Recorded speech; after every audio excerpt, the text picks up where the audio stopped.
মা, শোনো না, বলছি আমার তো নাচ শিখতে ভীষণ ইচ্ছা। তুমি আমাকে একটা নাচের স্কুলে ভর্তি করে দাও না। আমি কি সুন্দর নাচ করব। ও আচ্ছা, নাচ গান শিখবি? তা সে তো বেশ ভালো কথা। প্লিজ আমাকে একটা নাচের স্কুলে ভর্তি করে দাও। সারাদিন আমি নেচে বেড়াবো তখন। কিন্তু মেয়েরা কি শুধু নাচ গানই শিখে? হ্যাঁ, মেয়েরা নাচ শেখে, গান শেখে, ব্যাস এগুলোতেই বেশ সুন্দর লাগে তো মেয়েদের।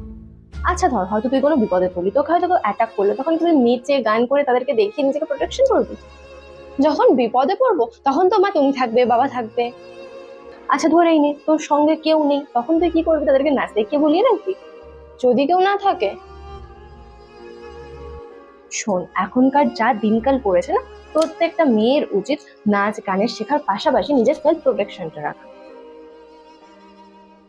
যাতে বিপদে পড়লে কারোর উপর নির্ভর না হয়ে নিজের লড়াইটা নিজেই করতে পারে, অন্তত নিজেকে সেলফ প্রোটেকশন দিয়ে সেখান থেকে বের করে আনতে পারে। নাচ গান কোনো বাবা মা শেখাক না শেখাক, সেটা তাদের নিজস্ব চয়েস, কিন্তু প্রত্যেকটা মেয়েকে এখনের বর্তমান দিনে যা চলছে না, সেখানে অন্তত নিজের সেলফ প্রোটেকশনটা শেখানো উচিত। হ্যাঁ মা, তুমি কথাটা কিন্তু মন্দ বলোনি। আজকালের যা দিনকাল পড়েছে, মেয়েরা তো কোথাও নিরাপদ নয়। ঠিক বলেছো, মানে নাচ গান শেখার পাশাপাশি নিজেদের সেলফ প্রোটেকশনটাও মেয়েদের ভীষণ দরকার। কারণ সবসময় তো মা বাবা আত্মীয় স্বজন ভাই কেউ তো সেভ করার জন্য থাকবে না। নিজের সেভ নিজেকেই করতে হবে। ঠিক, তাহলে তোর এখন কি হবে? নাচ শিখতে যাবি না কুস্তি ক্যারাটের ক্লাসে যাবি? কোনটাই যাবি বল? ঠিক আছে মা, আমি নাচ না হয় পরে শিখবো, তুমি আমাকে একটা ভালো সেলফ প্রোটেকশন কোনো ক্লাসে ভর্তি করে দাও। সেলফ প্রোটেকশনটাকে বেছে নিলি তো, ঠিক আছে, এবার ড্রেসটা তাহলে চেঞ্জ করে আয় তাড়াতাড়ি। ঠিক আছে মা, আমি ড্রেসটা চেঞ্জ করে আসছি।